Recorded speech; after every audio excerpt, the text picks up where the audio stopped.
आवाज माझा वृत्तवाहिनीत आपल्या सगळ्यांचं स्वागत। वळूयाच्या काही ठळक घडामोडींकडे। ठाणे महानगरपालिका मुख्यालयात कार्यालयांची दुरुस्ती ही बाबाबुवांच्या सल्ल्यानुसार होत असल्याचा विरोधकांचा आरोप। ठाण्यातील 3 हात नाका, कॅडबरी जंक्शन आणि माजिवडा इथे भुयारी मार्ग बांधण्याचा ठाणे महानगरपालिकेचा प्रस्ताव। आणि ठाण्यात खासगी बसेस पुन्हा एकदा लागल्या धाव। ठाणे महानगरपालिका मुख्यालयामध्ये कार्यालयांची दुरुस्ती ही पदाधिकारी आपल्या बाबाबुवांच्या सल्ल्यानुसारच करत असून यावर सर्वसामान्यांचा लाखो रुपयांचा खर्च होत आहे। या अंधश्रद्धेवर विरोधी पक्षांनी चौकशी आणि कारवाईची मागणी केली आहे। विशेष म्हणजे या कार्यालयातील दुरुस्त्या मिलिंद पाटणकर प्रकरणानंतर वास्तुशास्त्र आणि अंधविश्वासाने होत असून त्याकडे प्रशासनाने लक्ष द्यावं अशी मागणी विरोधकांनी केली आहे। तर सत्ताधाऱ्यांनी वास्तुशास्त्रानुसार बदल केल्यास उत्तमच आहे असं उत्तर दिलंय। ठाण्यातील पालिका मुख्यालयातील महापौर दालनाचा दुरुस्ती प्रस्ताव ठाणे स्थायी समितीसमोर आला आहे। 5 लाख रुपयांचा खर्च यासाठी दाखवण्यात आलाय। हा खर्च अंधश्रद्धेतून होत असल्याचा आरोप विरोधकांनी केलाय। ठाणेकरांच्या कररूपी मिळणाऱ्या पैशाचा असा बुवाबाजीवर खर्च होणारा थांबवावा आणि अशा कामांसाठी पैसा खर्च करू नये अशी मागणी करत या प्रकरणाची सखोल चौकशी करून त्यावर कारवाई करण्याची मागणी विरोधकांकडून सुरू झाली आहे। नूतनीकरणच्या नावाखाली अंधश्रद्धा म्हणजे मी कुठे बसल्यावर मला वास्तू चांगली होईल, मी कुठे कसा माझा टेबल कुठल्या दिशेने असेल, माझी खुर्ची कुठल्या दिशेने असेल, मागचा बॅकड्रॉप कसा असावा, दार नागरिकांसाठी येण्यासाठी कुठल्या दिशेने असावं, या सर्व अंधश्रद्धाच्या रीत्याने वास्तूचा सर्व परत नियोजित करण्याचा प्रकार महापालिकेत चाललेला आहे। हे कुठल्या निधीतून होते आणि अशा प्रकारे अंधश्रद्धेला वाव देणारे असा आपल्या अंधश्रद्धेवर विश्वास ठेवून त्यांनी अशा प्रकारे रिनोव्हेशनच्या नावाखाली कार्यालयाची दुरुस्ती करणं हे पूर्ण चुकीचं आहे। त्याचा निषेध आम्ही करतो। तर दुसरीकडे सत्ताधारी आणि महापौरांनी आम्ही वास्तुशास्त्रानुसार बदल केल्यास चांगलंच असेल असं सांगितलंय आणि गेल्या 20 वर्षांपासून जुन्या गोष्टी या खराब झाल्यानं त्या बदलणं भाग असल्याचं महापौर हरिश्चंद्र पाटील यांनी स्पष्ट केलंय। वास्तूप्रमाणे काही वस्तू केली तर ते चांगलं असते असं मला वाटतंय। आणि बाबाबुवाचा याचा संबंध काय? अच्छा, मला आता ह्या मार्चला 2 वर्ष होतील। जर इथे बसण्याच्या खुर्च्या 20 वर्षाच्या असतील आणि ते जर रिन्यूट करून चांगल्या खुर्च्या लावत असतील तर मला वाटत चुकीचं नाही आहे। अच्छा, स्टँडिंग कमिटीचे सभापती रवींद्र फाटक झाल्यानंतर त्यांनी रिन्यूट केलं ते चालेल, मग तेव्हा नजीब मुलाला आबाबाबा दिसत नाही का? आता नजीब मुलाला माहिती कुठले बाबाबुवा असतील तर त्यांनी त्याचा शोध घ्यावा। एकीकडे राज्यात अंधश्रद्धा विरोधी कायदा आणला जात असतानाच ठाणे महानगरपालिकेत मात्र वास्तुशास्त्रानुसार कार्यालयामध्ये बदल करून लाखो रुपयांचा खर्च करून सर्वसामान्य ठाणेकरांचा पैसा वाया घालवला जातोय। तर या प्रकरणी विरोधकांनी प्रशासनाकडे चौकशीची मागणी करून योग्य ती कारवाई करावी अशी मागणी केली आहे। ठाणे महानगरपालिका हद्दीत घर घेताय का? मग ते अनधिकृत तर नाही ना, याची खातर जमा करा। अनधिकृत घर घेणं हा विकणाऱ्यासोबत विकत घेणारा देखील तितकाच दोषी असतो। ठाणे महापालिकेतर्फे जनहितार्थ प्रसारित। शहरातील वाढती वाहतूक लक्षात घेता ठाणे महापालिकेनं 3 हात नाका, कॅडबरी जंक्शन आणि माजिवडा इथे भुयारी मार्ग बांधण्याचं ठरवलंय। विशेष म्हणजे सिंगापूरच्या धर्तीवर या भुयारी मार्गेत जाण्यासाठी सरकतेजीने असणार असून मार्केट देखील असेल। त्यामुळे या मार्गातून जाणाऱ्या प्रवाशांना प्रवासामध्ये बाजारहाटही करता येणं शक्य होणार आहे। पूर्व द्रुतगती मार्गावर 3 हात नाका, कॅडबरी जंक्शन आणि माजिवडा इत्यादी परिसर येतो। या मार्गांवर कायम वाहतूक कोंडी असते। रस्ता ओलांडताना अनेकांचे हाकनाक बळी गेलेले आहेत। यासाठी ठाणे पालिकेनं नितीन जंक्शन इथे भुयारी मार्ग बांधलाय। या भुयारी मार्गात मात्र मार्केट नाही। मात्र नागरिकांची वाढती मागणी लक्षात घेऊन पालिकेनं 3 हात नाका, कॅडबरी जंक्शन आणि माजिवडा इथे नव्यानं भुयारी मार्ग बांधण्याचा प्रस्ताव ठेवलाय। सिंगापूर इथे भुयारी मार्गांमध्ये सरकतेजीने आणि वातानुकूलित मार्केट असते, त्याचप्रमाणे या भुयारी मार्गात मार्केट असणार आहे। या मार्केटमुळे रस्त्याच्या कडेला उभ्या असणाऱ्या फेरीवाल्यांना पायबंद बसू शकतो असं महापालिकेला वाटतंय। ठाणे शहरातून जाणाऱ्या पूर्व द्रुतगती मार्गाला शहरातून अनेक अंतर्गत रस्ते जोडले जातात, त्यामुळे या रस्त्यांवर कायम वाहतूक असते। या रस्त्यांवर दरवर्षी शेकडो पादचाऱ्यांचे अपघात होत असतात। त्यामुळे जिथून हे रस्ते या मार्गाला जोडले जातात तिथे पादचारी पूल पाहिजे अशी नागरिकांची मागणी आहे। विशेषतः तीन हात नाका, कॅडबरी जंक्शन आणि माझिवडा परिसरात मोठ्या प्रमाणात वाहनांची वर्दळ सुरू असते. त्यासाठी या परिसरात भुयारी मार्ग किंवा पादचारी पूल बांधण्याची अनेक दिवसांची मागणी होती, ती आता पूर्ण होण्याची चिन्ह दिसत आहेत.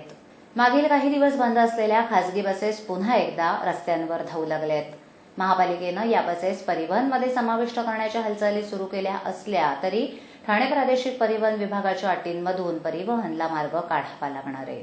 आधी कारवाई करायला सांगायची आणि नंतर पुन्हा त्याच खासगी बसेस पुन्हा परिवहनमध्ये समाविष्ट करण्यासाठी मध्यस्थी करायची, असा फंडा वापरून विधान परिषदेचे उपसभापती वसंतराव डावखरे यांनी आपला डाव पुन्हा एकदा खरा केल्याचं दिसून येतंय. खासगी बसेससाठी खास लायसन्स देण्याचा त्यांनी प्रयत्न केल्याचं दिसून आलंय. गेल्या काही दिवसांपूर्वी डावखरे यांनी घोडबंदर मार्गावर धावणाऱ्या खासगी बसेसवर कारवाई करण्याची मागणी केली होती. त्यानंतर ठाणे प्रादेशिक परिवहन विभाग आणि ठाणे वाहतूक पोलीस यांनी संयुक्तिकरित्या या बसेसवर कारवाईचा धडाका सुरू केला होता. परंतु कुणाच्या सांगण्यावरून ही कारवाई केलीही नसल्याचं सांगत आरटीओनं यातून काढता पाय घेण्याचा प्रयत्न केला होता.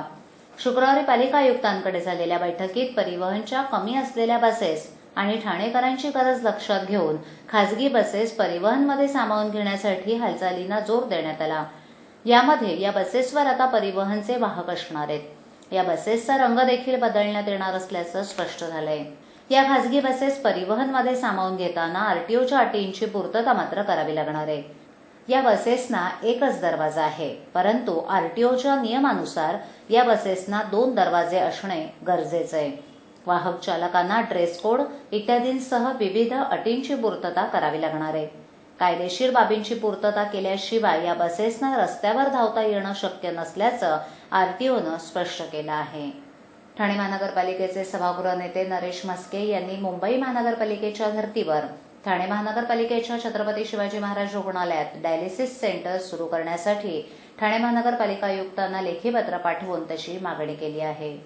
ठाणे महानगरपालिकेच्या हद्दीत डायलिसिस रुग्णांचं प्रमाण दिवसेंदिवस वाढत असून त्यामध्ये अधिक भर पडतीये. अशा रुग्णाला महिन्यातून 3 ते 4 वेळा डायलिसिस करावं लागतं. त्याला मोठ्या प्रमाणामध्ये आर्थिक खर्च करावा लागतो. डायलिसिस करण्यामुळे होणाऱ्या खर्चिक बाबीस्तव त्यांचं कुटुंब तणावाखाली जगत असतं. या सर्व बाबींचा विचार करता सभागृह नेते नरेश म्हस्के यांनी ही मागणी केली आहे. ठाणे महानगरपालिकेच्या छत्रपती शिवाजी महाराज रुग्णालयामध्ये खासगीरित्या डायलिसिस सेंटर सुरू करण्यात आलं असून तिथे डायलिसिससाठी शुल्क आकारलं जातं. ही रक्कम परवडण्यासारखी नसल्यानं बृहन्मुंबई पालिकेच्या धर्तीवर ठाणे महानगरपालिकेनं डायलिसिस सेंटर सुरू करण्याची मागणी केली आहे. ठाणे महानगरपालिकेनं सन 2014-2015च्या अर्थसंकल्पात डायलिसिस सेंटरसाठी आर्थिक तरतूद करण्यासाठी संबंधितांना आदेश द्यावेत, अशी ही मागणी सभागृह नेते नरेश म्हस्के यांनी केली आहे. त्याचप्रमाणे वेळोवेळी स्थायी समितीच्या बैठकीमध्ये सुद्धा असे डायलिसिस सेंटर सुरू करावं अशी मागणी केली होती. मुंबई महापालिकेनं सुरू केलेल्या डायलिसिस सेंटरमध्ये प्रति रुग्ण 150 रुपये शुल्क आकारून डायलिसिसची सुविधा उपलब्ध करून देण्यात येते. ठाणे महानगरपालिका आयुक्तांनी मुंबई महापालिकेमध्ये कार्यरत असताना ही सुविधा देण्यासाठी प्रयत्न केले होते. त्याचप्रमाणे ठाणे महापालिकेच्या छत्रपती शिवाजी महाराज रुग्णालयात डायलिसिस सेंटर सुरू केल्यास नागरिकांना चांगली आरोग्य सुविधा उपलब्ध करून देणं शक्य होईल, असं नरेश म्हस्के यांनी एका लेखी पत्राद्वारे आयुक्तांना कळवलं आहे. बाबा उद्या फी भरावीच लागणार. पैसे पाठवू कसे? सोपं आहे. टीजीएसबी मध्ये खातं आहे? हो आहे. गुड. एटीएम कार्ड आहे? मग पैसे इथल्या शाखेत टाका आणि त्याला कुठल्याही एटीएम मधनं काढायला सांगा. बँक नेटवर्कच्या कुठल्याही एटीएम मध्ये तुम्ही टीजेएसबीचे एटीएम कार्ड वापरू शकता. बाबा पैसे मिळाले. आता बँकिंग इज नो टेन्शन यार. खासगी बसेसवर कारवाई केल्यानंतर आता ठाणे प्रादेशिक परिवहन विभागानं रिक्षा आपल्या रडारवर घेतलंय. भाडं नाकारणं, अवैधरित्या वाहतूक करणं, परवाना नसणं इत्यादी स्वरूपाच्या तक्रारी आल्यानं आता आरटीओनं 2 पथकांच्या माध्यमातून ही कारवाई सुरू केली आहे. परंतु ही कारवाई केवळ आपलं निर्धारित उद्दिष्टच पूर्ण करण्यासाठीच सुरू केली असल्याची चर्चा ठाण्यात सुरू आहे. रजिस्ट्रेशन रद्द झालेल्या रिक्षा आजही शहरामध्ये धावतायत. त्यामुळे असे रिक्षा चालक प्रवाशांच्या जीवाशी खेळत असल्याची बाब समोर आली आहे. त्यामुळे अशा रिक्षा पकडून त्या रिक्षा जप्त करून त्या रिक्षांचे तात्काळ 14 तुकडे करून अशा रिक्षा भंगारात काढण्याचं आरटीओनं निश्चित केलंय. मागील महिन्यामध्ये सुमारे 100 रिक्षा अशा प्रकारे तुकडे करून त्या भंगारात काढल्या होत्या. दरम्यान आता रिक्षांवर कारवाई करतानाच प्रवाशांचं भाडं नाकारणं, जादा भाडं आकारणं, इलेक्ट्रॉनिक मीटरची सक्ती केलेली असताना देखील अद्याप काही रिक्षा चालकांनी तशा स्वरूपाचे मीटर बसवलेली नाहीत. शेअर रिक्षांच्या माध्यमातून जादा प्रवाशांची वाहतूक करणं, अवैधरित्या वाहतूक करणं इत्यादी स्वरूपाच्या तक्रारींचं प्रमाण वाढत जात असल्यानं ही कारवाईची प्रक्रिया सुरू करण्यात आल्याचं आरटीओच्या वतीनं स्पष्ट करण्यात आलं आहे. विशेष म्हणजे मुंब्रा आणि भिवंडी भागातील अधिक तक्रारी असल्याचंही आरटीओच्या वतीनं सांगण्यात आलं. ही कारवाई करण्यासाठी आरटीओच्या वतीनं 2 पथकं तैनात करण्यात येणार आहेत. या पथकांच्या माध्यमातून आता ही कारवाई केली जाणार आहे. ठाण्यातील नौपाडा परिसरातील न्यू इंग्लिश स्कूल शाळेतील 8वीत शिकणाऱ्या एका विद्यार्थ्यावर अज्ञात लोकांनी शाहू मार्केट परिसरात वार केलेत. अचानक झालेल्या या हल्ल्यामध्ये हा विद्यार्थी गंभीररित्या जखमी झाला असून या हल्ल्यामागे कोणतं कारण आहे याचा शोध नौपाडा पोलीस घेत आहेत. 14 वर्षीय अनुप पतेकर नौपाड्यात आपल्या शाळेतून येत असताना अचानक त्याच्यावर हल्ला करून त्याच्यावर वार करण्यात आलेत. त्याला उपचारासाठी ठाण्याच्या सिव्हिल रुग्णालयात दाखल करण्यात आलंय. या हल्ल्यामागे परिसरातीलच मोठ्यांचं भांडण असल्याचं समोर येत असून मागील शनिवारी अशाच प्रकारे एका विद्यार्थ्याला देखील मारण्यात आल्याचं अनुपनं सांगितलंय. आजच्या ठळक घडामोडी शेवटी पुन्हा एकदा ठाणे महानगरपालिका मुख्यालयात कार्यालयांची दुरुस्ती ही बाबाबुवांच्या सल्ल्यानुसार होत असल्याचा विरोधकांचा आरोप.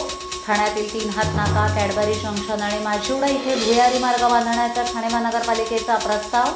आणि ठाण्यात खासगी बसेस पुन्हा एकदा लागल्या. आपल्या विभागातील काही सूचना अथवा समस्या असल्यास त्या आमच्यापर्यंत जरूर पोहोचवा. आम्ही तुमचा आवाज नागरिकांपर्यंत नक्की पोहोचवू. आम्हाला संपर्क करण्यासाठी आमचा पत्ता आवाज माझा 103 सायलेट आदर्शनगर समोर कोलबाट रोड ठाणे पश्चिम. आमचा दूरध्वनी क्रमांक 9773503326. तर मग उद्या पुन्हा भेटू याच वेळी याच ठिकाणी काही नवीन घडामोडींसह आवाज माझा वृत्तवाहिनीत. तोपर्यंत नमस्कार.